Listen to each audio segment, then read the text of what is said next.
Hey, how's it going, everybody? It's Zuko, and welcome to week 2 of July's pre-order roundup. Now, we ran into a slight problem, at least for me. I don't feel like there's that much to actually talk about this week, but before you leave, I feel like I could fix things a little bit by grabbing some figures from June that I never got to talk about and plopping them in this video. This should essentially round out the episode and make it a little bit more exciting or enjoyable or even interesting. So I'm gonna do that, but it's certainly making me rethink the weekly structure at the moment, but we'll worry about that at another time. Let's start talking about July's newest figures. So yeah, we'll get to the June figures in just a little bit, but let's start off with some new ones first, like the Megumin Gothic Lolita dress version from Konosuba by Kotobukiya. Now, this one's going to cost you 22,000 yen, which I do feel like is a little expensive for a simplistic figure like this. But you could also get a tapestry if you buy the bonus set for 24,000 yen, which really isn't that big of an increase, so I feel like that, at the very least, is pretty fair. Now, all things considered, this is still a very cute figure. I love her face, and I think the outfit is a great match for her. There's also some fun stuff, like the hat. The little tiny hat is still trying to pull elements from the witch hat that she wears with the eyes, and I really like, if I can find a photo of it, her ankles just have little bat wings. I just think that's cute. But yeah, everything looks like it's shaded well, very wrinkly where it should be. The most interesting thing that they're doing here is that the dress is like semi-translucent and it hides a red dress or layer underneath so that it adds a bit of like depth to the color. It's like a dark red once you go through the translucent plastic. But yeah, she looks adorable. I think the only thing I wish this figure had was an additional faceplate. Feels like something's missing. If they want to go for that like Chunibyo angle with like the pose that she's in, maybe having one of the eyes shine or having the eye patch would fit this better. But what we have is good, and I think it's solid stuff.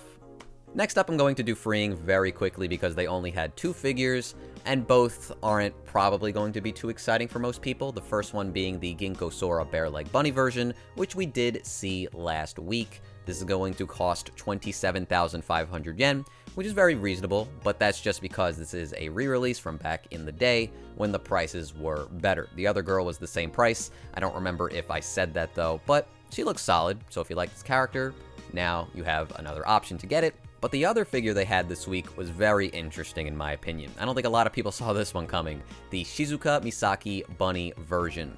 Now, this is a character from Yaruka Knights. This is a Shonen Jump series from the 80s, and this didn't have like an announcement beforehand. I don't think there was a prototype. It just released out of nowhere, which is cool. Got no problem with that. I tried to look this series up. I read a little bit of it. Wasn't really for me, but I just like stuff like this, you know? Going back to the past, making figures of obscure characters that nobody would really expect to get figures. Just, that's fun. I just like that kind of thing. And the colors on this figure are very interesting. They feel vintage. They feel kind of retro, right? Definitely of its era. I don't think it's going to be to everybody's taste, but I find it charming in a way, even though like everything is kind of just like clashing with each other on this figure. But the thing about this one is that I don't feel like it feels 80s enough. I don't think of the 80s when I look at this figure, and that's kind of a bummer. If you're going to take a character from the 80s, why doesn't she look more like she's from that era? Maybe it's just me, maybe I'm wrong on that, but there's just something about this that just feels too modern for my personal liking, but it's objectively a fine figure, right? Like, if you like this character, if you like this design, really nothing wrong with it, and they lowered the price by 2,000 yen, probably because this is very niche. But that's it for freeing this week. So I wanted to highlight these next 2 figures very quickly because I'm just not sure how popular Raincoat is, but it's got that Danganronpa connection, so scales could happen, but right now pop-up parades are your best bet. We're getting 2, one for Shinigami and one for Yuma, Coco Head, funny name. Obviously, these are just pop-up parades, so there's not much to discuss here. If you like the design of the pop-up parade, you jump on it. I do feel like Shinigami has the best chance to get a scale figure in the future if you're holding out, but I can't really say the same for Yuma. It just doesn't really feel like a design that they would go for unless other merch is selling really well. So yeah, that's just my prediction because I haven't played the game yet, but I do like Danganronpa, so I should play it eventually, but that is yet to happen.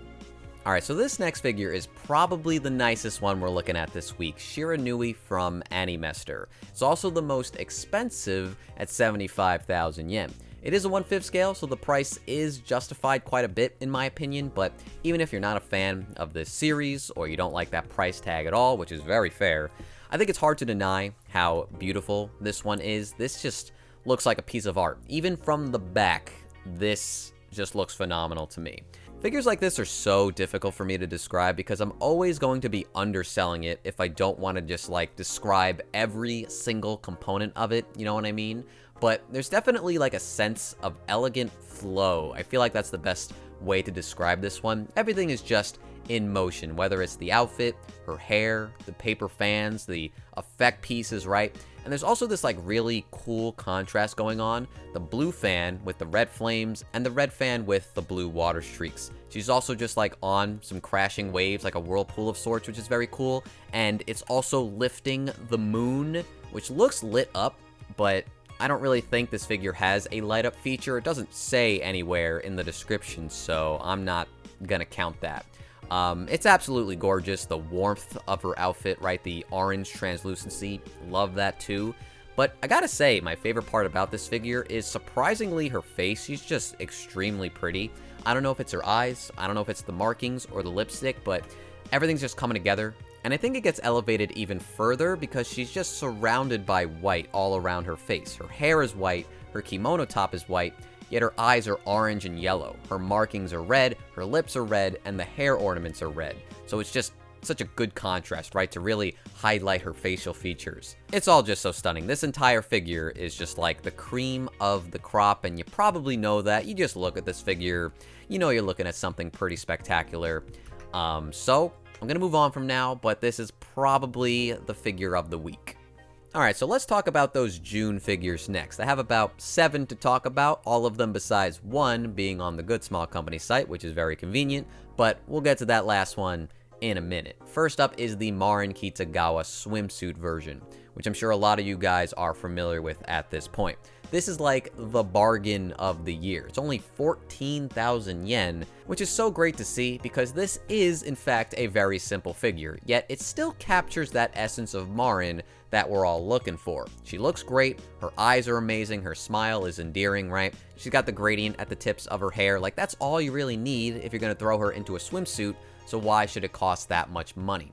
And it doesn't in this case. Now I will say I think Aniplex's version of Marin in her bikini is much more interesting, but as a result it does cost about 10,000 yen more, and it's also exclusive, making it harder to get than this one, which is only going to cost you like $100 if you're from America, which is such a good deal.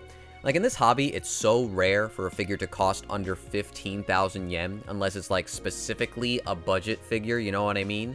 So for something like this to exist, a Good Small Company 1/7 scale, where they're not really skimping out on the details, they're just doing what they have to do, they're meeting the criteria of a Marin swimsuit figure, and they're doing a great job at it, so far at least. I feel like you gotta give them their props, and I hope this sells well, so that we get more figures like this at affordable prices. Because we definitely need to sway companies to realize that we don't want to pay crazy prices unless, like, they're really giving us something that's worth it. And you know what? I feel like this Draken figure from Orange Rouge is very similar, right? This is going to cost you 22,000 yen, but I was very surprised that this didn't cost more because of how good it looks. I feel like Orange Rouge is being very fair with this figure, and because of the exchange rate, at least again for the US, I've seen this figure go for like $136, which seems like a steal for how much detail is packed into this guy's outfit. It really is all about the outfit because he doesn't have an elaborate base, he's not in a dynamic pose, right? He's just kind of standing there, but the pattern work is just phenomenal. The sleeves are transparent, which is very interesting. I think that'll look better in person, but right now they look a little strange to me, but not in a bad way. I just can't make heads or tails of how it exactly looks. And I love the fact there's just this deep purple gradient behind him on the coattails.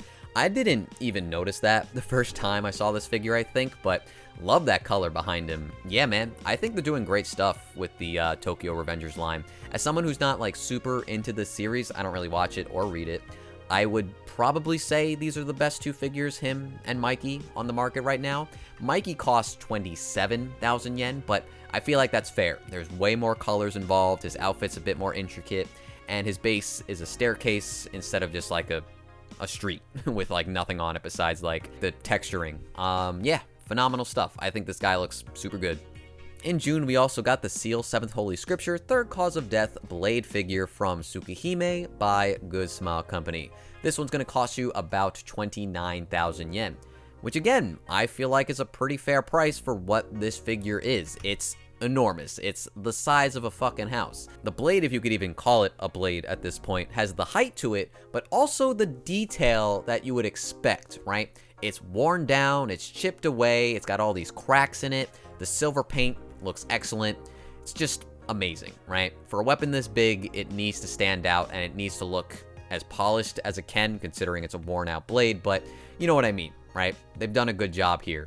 And I just love the way she looks too. Like, considering the emphasis is totally on the weapon, they put in just as much effort into Seal, the shading on her hair, the like leathery look of her outfit, right? Her pose looks very cool, her face looks very like type Moon, right? They got the art style down. Even the base is solid on this one. I don't think it's totally unique, of course, because we get tons of like destroyed building bases, but they've done a great job making it look as realistic as possible. So I feel like all of the components together make for a figure that is pretty fairly priced, if you ask me, and looks great too. She just looks really awesome. Alright, so now I want to talk about S-Fire. They had 3 figures from June, and I'm going to talk about all 3. First up is the Deku and Eri figure, and conceptually, I think this is amazing. I love when they make figures like this, just moments from the series that they're turning into scale figures. I think that's such a great idea that I would love to see more companies do. That feels more like a third-party resin thing to do, so I like that S-Fire does this from time to time. But this figure is so expensive at 55,000 yen, and it's not that big. If this figure was bigger, I feel like that would be totally fine, but it's about a 1/8 scale. It doesn't have the exact scale, but it's about 230 millimeters in height, so it's really not that tall. There is 2 characters involved here and a nice, like, pretty well-textured base, but I don't feel like that's enough. Now, I think Deku and Eri both look great. The shading on these characters is top-notch stuff. I feel like sometimes S-Fire just brings their A game when it comes to shading. I think the poses are full of energy, right? They're very dynamic, they're very expressive. There's clearly a lot to like. Unfortunately, I feel like this is one of the weaker showings when it comes to effect pieces from S-Fire, because sometimes they really kill it, but I don't know, man. They're just like one flat shade of light blue, and I really don't like the way they did the energy coursing through his arms. I just feel like that looks a little cheap. They look very blatantly like stickers or decals. I just don't love that part of the figure. You know, if this was half the price, totally on board. But 55,000 yen is really hard to justify. I feel like a lot of people aren't going to buy this honestly really nice looking sculpt because the price is just way too much for them. And while I was never planning to buy this figure, I was planning to buy this one from S-Fire, the Sonic Adventure 2 Sonic and Shadow scale. Now this is not as expensive, but it is 44,000 yen, which I feel like is way too much money considering that Sonic and Shadow, you know, as much as I love this series and Sonic Adventure 2 is like one of my favorite games from the Sonic series, they're really simple characters when you look at them, right? When you think of painting a figure and sculpting in details, like most of the work is going into their shoes. I feel like what you're paying for with this figure for 44,000 yen is the base and the effect pieces, which both look great, but do they look 44,000 yen great? Again, if this was a bigger figure, I feel like they could have gotten away with that, but it's just not tall enough, right? It is very wide from what we've seen. But, I don't know, man. I love the colors of this one. I think the effect pieces here look so much better than the Deku, right? Like the blue and the orange look phenomenal. The models are very accurate, so reminiscent of the Dreamcast cover, I believe. I gotta assume this figure is taking place in Radical Highway with the streets just being completely broken up and essentially making pillars. I think it looks awesome. I really do. which is upsetting because I don't really plan to buy this anymore. The nail in the coffin for me though is the seam lines. These figures are just covered in seam lines. Like, you can really see it all over Sonic. On his spine here, you can see it on his legs over here. Shadow's got the same thing. Like, there's like 3 like right next to each other. Might even be on his ears, but can't really tell from this angle. I feel like that's unacceptable for a figure this expensive. I'm sure it's hard to hide stuff like that when the characters are technically naked, besides their gloves and their shoes, but they just stand out. Like, they're way more apparent because they don't have those clothing to hide, you know, any unsightly seam lines. So I really feel like they should have lowered the price on this one. Even by like 50 bucks, I probably would have still been upset, but I also probably would have pre-ordered it if it was just a little bit cheaper than what it is right now. I'm probably sounding a little too negative in this video at this point. I do think the last 2 figures look great. Their prices are just too much for me. However, this Hatsune Miku Panda Bun figure is not that great looking, and that's a shame because I really liked the concept art. Now, unlike those other 2 figures, this one's actually pretty cheap at 9,900 yen. Just about 10,000 yen, right? Which I feel like is kind of fair, but I don't like the figure enough to want to pay that anyway, right? I feel like the figure just lost a bit of its warmth from the original art, and the lack of a background, the bamboo that she was standing in front of, I don't know, it just kind of like strips away what was so special about the whole piece, right? You still get the panda steam buns, you still get the little panda friend, which is great, but I don't know what happened to her face. She no longer looks as cute, and while I'm not a big fan of translucent hair, I absolutely hate the fact that they made it clear. You know, personal preference for normal translucent hair, but when they do it like this, I personally just can't stand it. It makes the figure look so much cheaper than it actually is. So it's like lost potential, but at least it's not that expensive. So there is some merit to getting this one. It's a cute design. I still like her outfit. I still like the whole theming of pandas being incorporated into this figure, but it's not enough. I wish this was a premium figure because it would absolutely look better if they just put more resources into it. Alright, so I don't normally do this, but I want to highlight a binding figure very quickly in this video because I really like the design of the next figure. So much so that you're probably going to see it on this channel in the future, though I may need to have a Patreon at that point, considering the nature of this figure, and all binding figures in general. This is the Urara Himejima, and I think she looks fucking ace. Now, you can't really be a Xenoblade fan without falling into the Saitom rabbit hole.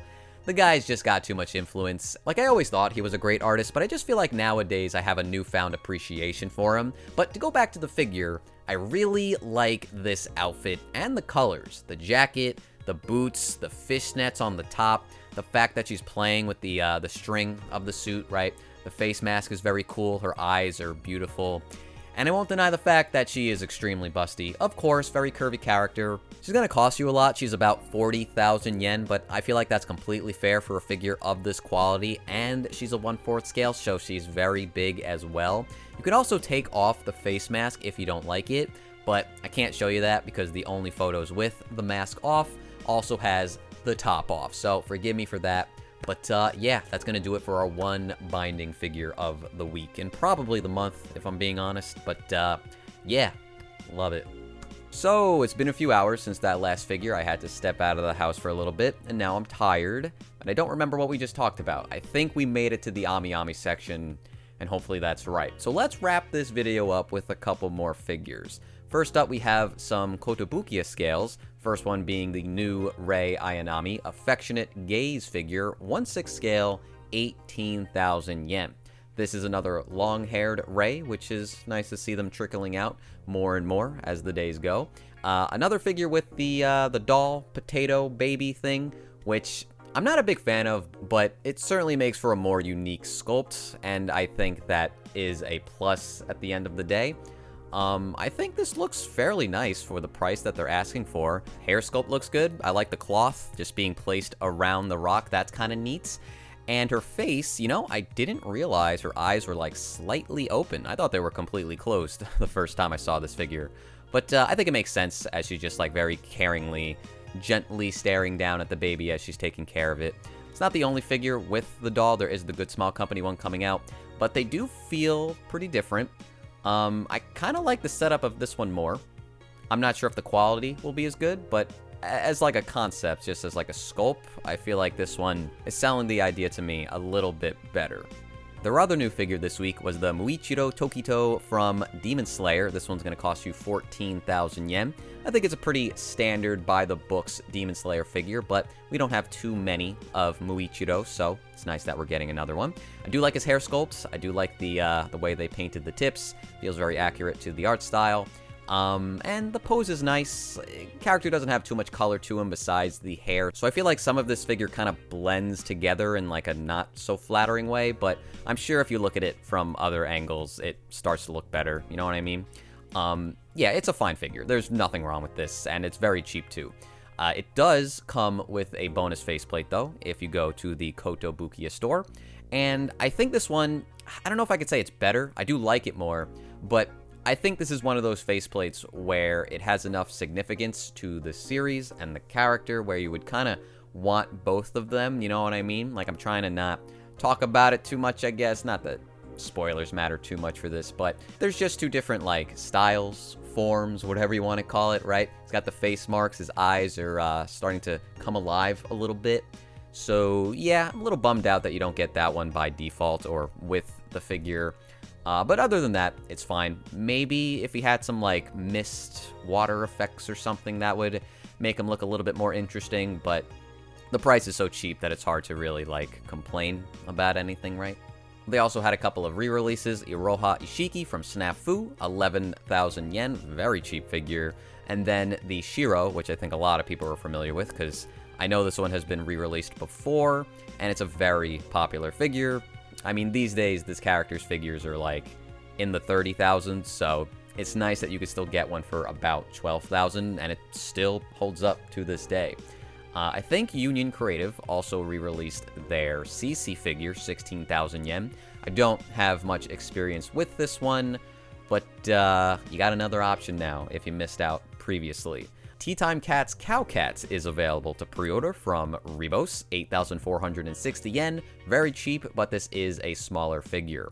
Now, I'm pretty sure this is the first Tea Time Cat that's actually coming with a teapot. Normally they come with, like, tea tins with, like, the packets and whatnot, but this one's actually got the pot, and it looks really good. I love the gold that they used here, and I think the blue and white color scheme is great. Also just matches up with her. Now, you also get an ice cube, which is kind of cute, and it's fun. You also get the lid, if you don't want to use it to display her. So you get a lot here. I feel like, you know, it's not too big, 158 millimeters, but it's also only about 60 bucks, and it's really cute, so good stuff. Dancer Rufus illustration by Maiden Voyage, 23,000 yen. This looks like it would be a cast-off figure, but it's actually not. Kind of surprising to me, but it's still a nice-looking figure. Lots of jewelry around her waist and stomach, which I think looks good. Outfit in general, love the shade of red they went for, and the base is pretty involved. There's a lot on the base. There's a lamp and a necklace, a vase, a bracelet, a bunch of gold coins. I think the marble flooring looks excellent. And then there's also just this red fabric placed on top of the floor too. Everything looks really good down here. And I think you can take most of it off besides the bracelet. I think that's what it said in the specifications down below. So yeah, seems like a pretty good value for this figure. Ayakashi Triangle Suzu Kanade from Union Creative, 21,300 yen. I don't have too much to say about this one, but it is a very cheeky figure in the literal sense, and her pink bow tie seems like it's really well shaded. But for the most part, simple stuff, cute face. Moving on. Azur Lane Indomitable Miss Motivationless Maid version, 1/6 scale, 21,700 yen from Annie Game. I think this figure only looks alright, which is a bit of a shame. Character design does look good, but nothing about the maid outfit looks particularly nice, and the shading of her hair for how big it is, right, for how long her ponytail is, I don't know, it feels a little flat to me. I think the best part about this figure probably would be the chest sculpt. I think they did a great job with that. And her face looks pretty, but it definitely feels like it's not going far enough, though that looks good. The fact that you could take off the dress and you get the pantyhose, So that's a plus 2. But again, I don't know. I just don't feel like the effort is going far enough for this figure. Golden Kamui Asirpa Itadakimasu version, 1/5 scale from Plex. Now, that size for 20,000 yen seems like a really good deal. I don't think I own a Plex figure, so I'm not exactly sure on their quality, though. This looks very cute, but the whole pose, the whole just, like, idea behind this figure feels more like it should be reserved for a prize, but not only is it a scale, it's also a really big one, too, which is kind of interesting on its own, right? It's just a big figure of the character eating, which I kind of like. I think it's pretty charming. And while I haven't seen the show yet, it looks faithful, at least to me, from like a, outsider's perspective. So I don't know. I don't think there's anything to really complain about with this, unless you just don't think the details in the outfit or her hair look good enough. But I kind of like it. It's definitely different. Girls Frontline OTS 14 Divinely Favored Beauty version from Reverse Studios for just about 20,000 yen, which if you ask me seems like a fantastic deal because she looks pretty damn good. Now, not only are you getting like a pretty nice translucent plastic for the dress, and it kind of seems like some pearlescent paint, but it's a little hard to tell. You also get this like sky marble stone. I'm not exactly sure what this is supposed to be, but it's very pretty. And then there's like a nice cake with some flowers on top of it. But there's also a gimmick in a sense where you can take off the dress like around the stomach, just remove that translucent piece completely, and then you get a better look at her legs and the dress underneath. And I'm not even sure which way I like better, because they're both fantastic, but you can't deny that getting a look at her legs is pretty appealing in itself, right? This figure just has an elegant beauty to it, right? It's really hard for me to decide which like look of her is better, because I do like the pattern on this one and the gold trim and the little ribbons, but I just feel like the dress looks way better without that translucency hiding it. But lucky for anyone who buys it, it's just an option. You just get to pick whichever one you like better. And for only 20,000 yen, like I said earlier, that seems like a fantastic deal. So good stuff to Reverse Studio. I think they got a real nice one on their hands here. Here we have another girl in the A to Z line. This is S Uchikake 1/7 scale from I Delights figure. It's going to cost you 30,000 yen, which is very expensive in my opinion, because some of the figures in this line are way cheaper, but it just depends on which manufacturer is actually making it. Unfortunately for this figure, I am just not the biggest fan of this one. It just feels too normal, I guess. It doesn't really feel like it fits with the other figures I've seen so far. Whereas those girls have a lot of like futuristic, fantastical weapons. She's wielding a katana. Seems kind of basic. I don't know. Her outfit looks good, but I also don't really like her face. There's just something about it. There's like no detail to her mouth. If this was cheaper though, it would be perfectly acceptable. And if it ever bargain binned, it's still a good looking character design. So I would probably wager to say it's better off to wait on this one. Here we have a new figure from Apex actually. This is Punishing Grey Raven Lucia Plume Eventide Glow version. Just about 23,000 yen, which feels a little expensive for the company, but not too bad. Honestly, the figure is probably still worth it, but I just feel like their prices are normally cheaper than that.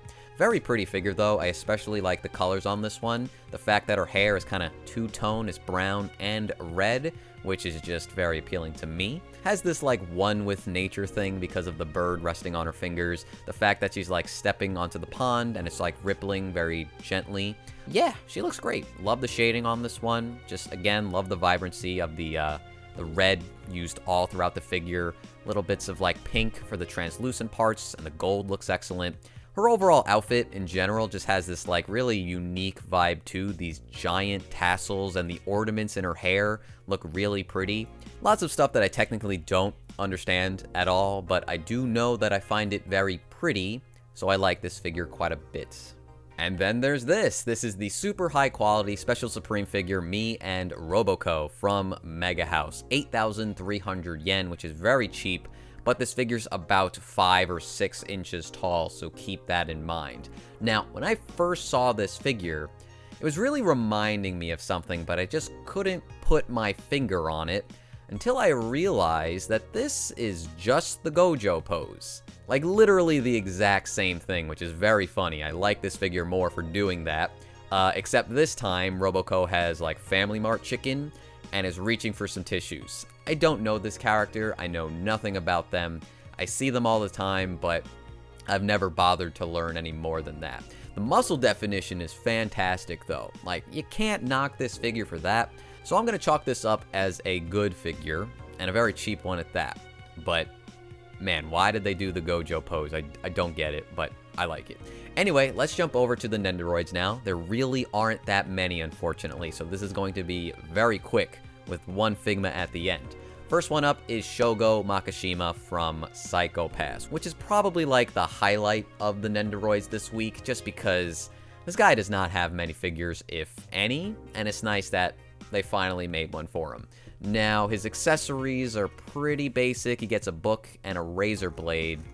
Nothing really too special, but if you go to the Good Smile site, you can get a bloody razor part instead, or on top of, rather. You get both. But that feels kind of lazy. I don't know. Do you need both? Would you not just want the bloody one instead? Maybe you wouldn't. I don't know. I'm speaking for myself. But the faceplates are good. Outfit's very basic, but that's just what he wears, right? There's nothing wrong with this Nendoroid. And it's cheap. It's 5,800 yen. So it's like way undervalued compared to like other Nendoroids these days. So not bad at all. Besides Shogo, though, we also had Canada from Italia World Stars. I know nothing of this series, but you get a cute bear, you get some tasty pancakes, some nice faceplates, looks solid all around, gonna cost you 6,700 yen, which, you know, a little bit more, but the bear is gonna cost you, right? But that's it. That's all I really have to talk about in terms of regular Nendoroids. There were some dolls. I really like these Chinese-style Jiangxi ginger and garlic twins. Just feels a bit more stylistic, right? Just feels like they're making something a bit more unique with these two. I, in fact, think Ginger looks very cute. I like this one quite a bit. They also put up the Tanjiro Nendoroid doll final selection version, in case you like this more than the normal Nendoroid. And on top of that, there was the Hello Good Smile Yu Yu Hakusho line, all 4 boys getting a new figure. I hope this, along with the Nendoroids, means that Good Smile will eventually make a scale for this series, because I feel like we're long overdue for a new one. And it would be great if Good Smile Company would make a few for the boys, considering it's very popular. If they're going to do stuff like this, I feel like Good Smile, at the very least, knows that they're marketable. But a boy can dream. Okay, but last up we have one Figma to talk about, one that I'm very excited for, actually, and that is Figma Emmy from Metroid Dread. I just think it is so awesome that they're making more Metroid Dread figures, and while I would definitely prefer scales, this is very niche. Like, I would never expect a company like Good Smile to make a figure of Emmy, but here we are. Now, it doesn't really come with accessories, but it does have faceplates. You got the normal one here, which looks great. Got a nice metallic paint job to it. There is the one where it's scanning about when it's searching for Samus. And then there's the DNA extracting spike, where it's about to stab Samus in the face. This thing looks awesome. But that's about it. What's cool about this, though, is that they're actually using metal screws to make sure that his stability and articulation are on point. And they just kind of like took these odd photos, like GIFs, of how this Figma is actually going to articulate. There's probably more than this, but it's just kind of cool to me that they went out of their way to make sure that you know that like movability, articulation is a focal point of this figure. But yeah, that's going to do it for week 2 of July. A little bit weird this time around, but hopefully a good episode nonetheless. Now, in week 3, I already know there is a day where like none of the stores are open, so not sure how many figures are going to be announced this week, but we'll see in terms of the next video.